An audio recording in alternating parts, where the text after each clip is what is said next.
উপস্থিত ওলামায়ে কেরাম, হুফাজে কেরাম, শ্রদ্ধেয় মুরব্বিয়ান, আমার প্রাণপ্রিয় যুবক বন্ধুরা, সর্বস্তরের নবী প্রেমিক, ওলি প্রেমিক বিরাদরানে ইসলাম, আল্লাহ পাকের শাহানশাহী দরবারে লাখো কোটি শুকরিয়া, যে মহান মালিক হুকুকুল ইবাদ আদায়ের এই মাহফিলে হাজির হওয়ার তৌফিক আমাদেরকে দিয়েছেন। আমরা সবাই বলি আলহামদুলিল্লাহ।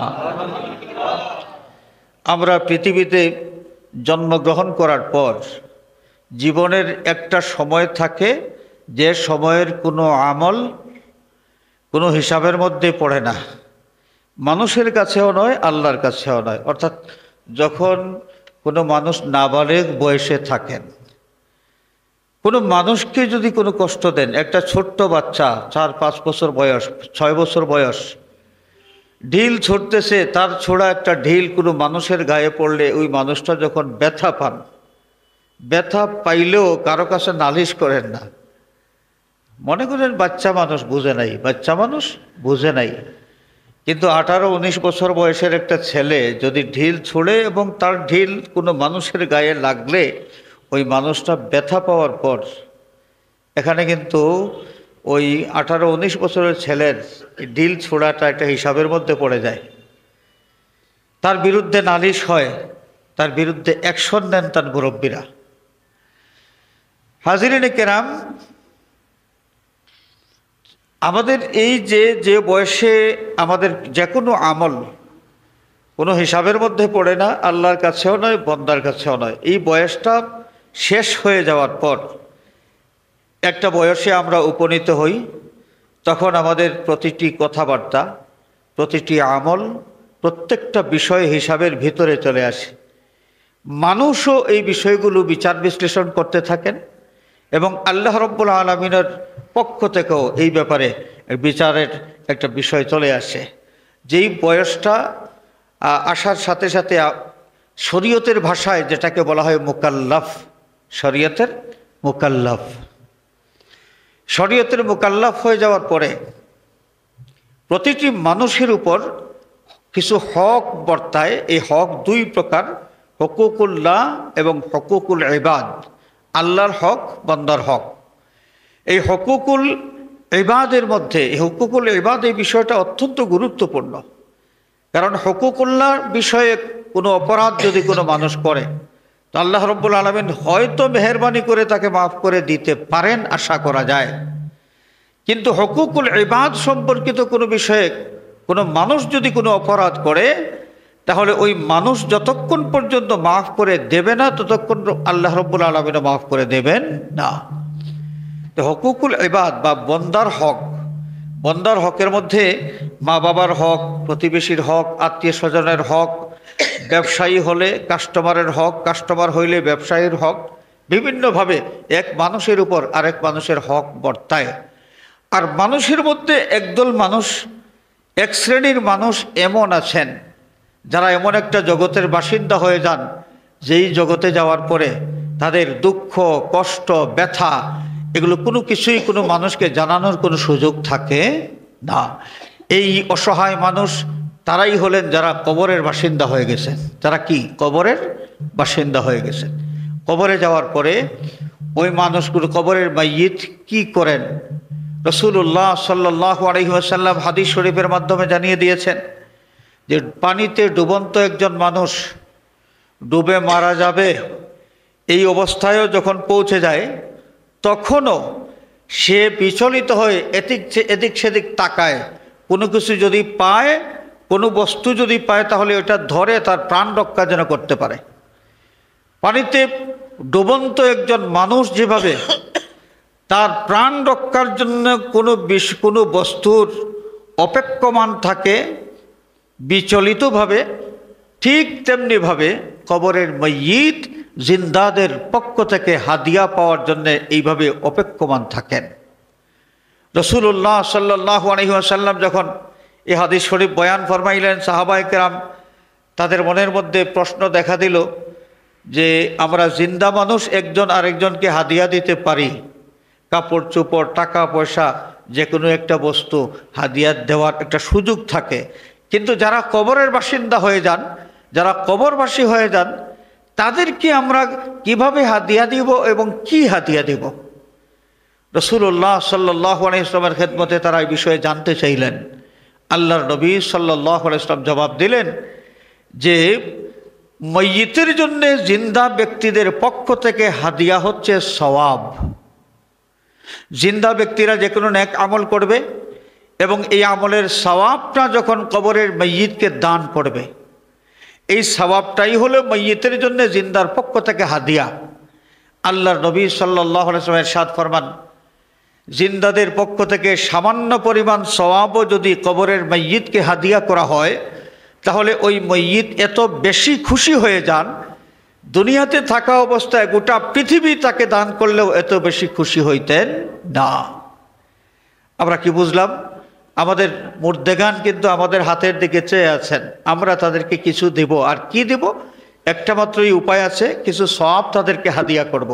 এই আমাদের পক্ষ থেকে মাইয়িতকে, মুর্দেগানকে যে সওয়াব আমরা হাদিয়া করি, এরই নাম হলো ইসালে সওয়াব।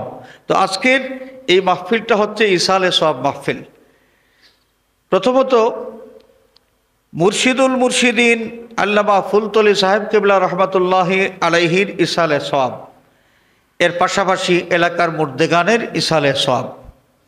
হাজিরিনে কেরাম, আল্লাহর ওলি আল্লামা ফুলতলি সাহেব কিবলা রহমাতুল্লাহি আলাইহি এমনও হইতে পারে এই লক্ষণাবন্ধ এলাকার কারো কোনো আত্মীয় নন। আত্মীয় কেউ থাকলেও আমার জানা নাই, থাকলেও থাকতে পারেন, এমন মনে করি। এখানে তার আত্মীয় স্বজন কেউ নন এবং তার যে তার বাড়িটা বাংলাদেশের এক প্রান্তে, জকিগঞ্জ উপজেলা, আর আমরা হচ্ছে গোলাপগঞ্জ উপজেলা। তো গোলাপগঞ্জের মানুষ জকিগঞ্জ উপজেলার একজন মানুষের জন্যে ইসালে সওয়াব করব, এটা কেন করব? কি কারণ?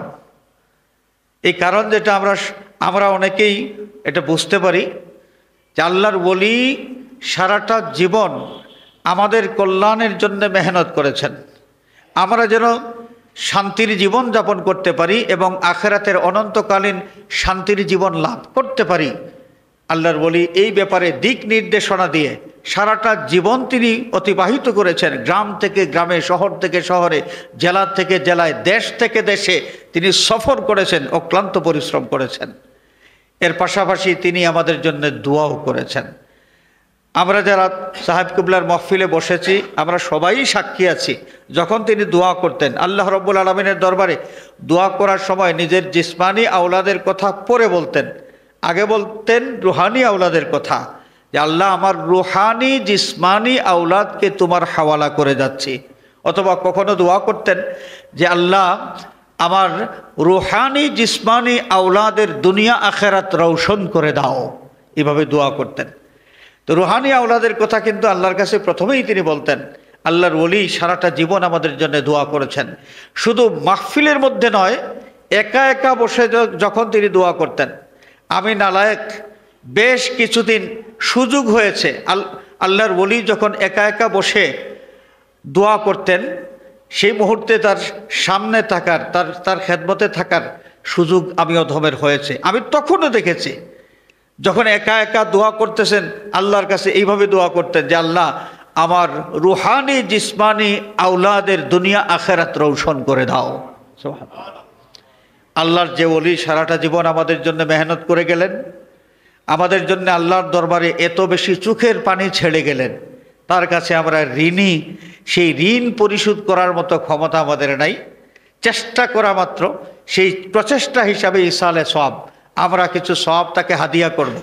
তার যে হক আমাদের উপর আছে, সেই হক আদায়ের সেই ক্ষমতা আমাদের নাই, আমরা প্রচেষ্টা করতে পারি এবং সেই সামান্য প্রচেষ্টা হলো ইসালে সওয়াব। তাছাড়া এই এলাকার মুর্দেগান, কারো বাবা, কারো দাদা, পরদাদা, পূর্বপুরুষ, যারা এই পৃথিবীতে থাকা অবস্থায় আমাদের জন্য দোয়া করে গেছেন, মুরব্বীরা বংশধরের জন্য দোয়া করে থাকেন। এবং এটা উচিত, যে কোনো মানুষ যখন বংশধরের জন্য দোয়া করেন, আল্লাহ রাব্বুল আলামিন তার দোয়া খুব তাড়াতাড়ি কবুল করেন। তার কারণ কি?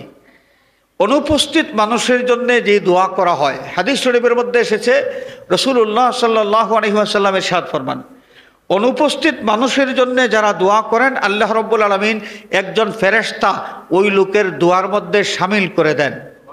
ওই মানুষটা দোয়া করতে থাকেন আর ওই ফেরেশতা আল্লাহর দরবারে আমিন আমিন বলতে থাকেন। তার মানে আল্লাহ তোমার বন্দার দোয়া তুমি কবুল করে নাও, তুমি দোয়া কবুল করে নাও। ফেরেশতা আল্লাহর কাছে দোয়া কবুলের সুপারিশ করতে থাকেন। এই জন্যে আমরা অনুপস্থিত মানুষের জন্যও দোয়া করব। বিশেষ করে আমাদের বংশধর, আপনার ছেলে আছে, ছেলের বিয়ে শাদী এখনো হয় নাই, বিয়ে শাদী যখন হবে আল্লাহ পাকের হুকুম হলে, মর্জি হলে ছেলের ঘরের নাতি আসবে, নাতি বড় হবে, বিয়ে শাদী করবে, তার বংশধর পৃথিবীতে আসবে।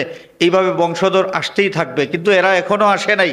যারা আসে নাই, বংশধর যারা এখনও আসে নাই, তাদের জন্যও যদি মুরব্বীরা দোয়া করে যান, তাহলে এই মুরব্বীর দোয়া কবুলের জন্য একজন ফেরেশতা আল্লাহর কাছে আমিন আমিন বলতে থাকবেন, আমিন বলতে থাকবেন। সুবহানাল্লাহ। তো আমরা আমাদের মুরব্বীদেরকে যারা দেখেছি, মুরব্বীরা দোয়া করতে আমরা শুনেছি, বংশধরের জন্য তারা দোয়া করেছেন, ছেলের জন্য দোয়া করেছেন, ছেলের ঘরের নাতির জন্য দোয়া করেছেন, মেয়ের জন্য দোয়া করেছেন, মেয়ের ঘরের নাতির জন্য দোয়া করেছেন। এইভাবে দোয়া করে করে এখন তারা কবরের বাসিন্দা হয়ে গেছেন। তো সেই মুর্দেগানের হক আমাদের উপর আছে। আমি যে বসত ভিটার মধ্যে আছি, এমনও হইতে পারে এই বসত ভিটা আমার দাদা কিন্তু ওই ভিটাটা এত সুন্দর করে সাজিয়েছিলেন। দাদা পৃথিবীর থেকে চলে গেছেন, দাদার পরে আমার বাবা সেই বসত ভিটার বাসিন্দা হয়েছেন। বাবা দুনিয়া থেকে চলে গেছেন, বাবা চলে যাওয়ার পর ওই ভিটার বাসিন্দা আমি হয়ে গেছি। তো যার সাজানো সেই সংসারের সেই সৌন্দর্য আমি উপভোগ করে যাচ্ছি, সেই সংসারের উপকার আমি গ্রহণ করে যাচ্ছি। যারা এত কষ্ট করে এই সুন্দর সংসার সাজিয়ে গেলেন আর আমরা এখন উপভোগ করে যাচ্ছি, আমরা কি তাদেরকে ভুলে থাকব? তাদেরকে ভুলে থাকা মানে চরম নমক হারামি ছাড়ার কিছুই নয়। আমাদের কবরের মধ্যে গান, আমাদের বাবা দাদা পরদাদা যারা এই কবর দেশে চলে গিয়েছেন, নবীদের হাদিস শরীফ থেকে এই প্রমাণ পাওয়া যায়, তারা আমাদের হাতের দিকে তাকিয়ে আছেন, আমাদের হাতের দিকে তাকিয়েছেন। আমরা কিছু তাদেরকে দিব, আর কিছুটা কি, যে কিছু সওয়াব তাদেরকে আমরা হাদিয়া করব। এই জন্যই বললাম যে আজকের এই মাহফিলটা হলো হুকুকুল ইবাদের মাহফিল, বন্দার হক আদায়ের মাহফিল, বন্দার হক আদায়ের মাহফিল, ইসালে সওয়াব মাহফিল। যারা এই মাহফিলের আয়োজন করলেন, বাংলাদেশ আঞ্জুমানে আল ইসলাহ এবং লক্ষ্মণাবন্ধ এলাকাবাসী, আল্লাহ রাব্বুল আলামিন তাদের এই আয়োজনকে, এই কোশিশকে যেন কবুল করে উত্তম জাযা দান করেন, সবাই বলি আমিন। এবং আল্লাহর ওলি ফুলতলি সাহেব কিবলা রহমতুল্লাহি আলাইহি সহ এই এলাকার মুর্দেগানের আরওয়াহে পাক জিন্দাদের উপর খুশি এবং রাজি যেন করে দেন, সবাই বলি আমিন।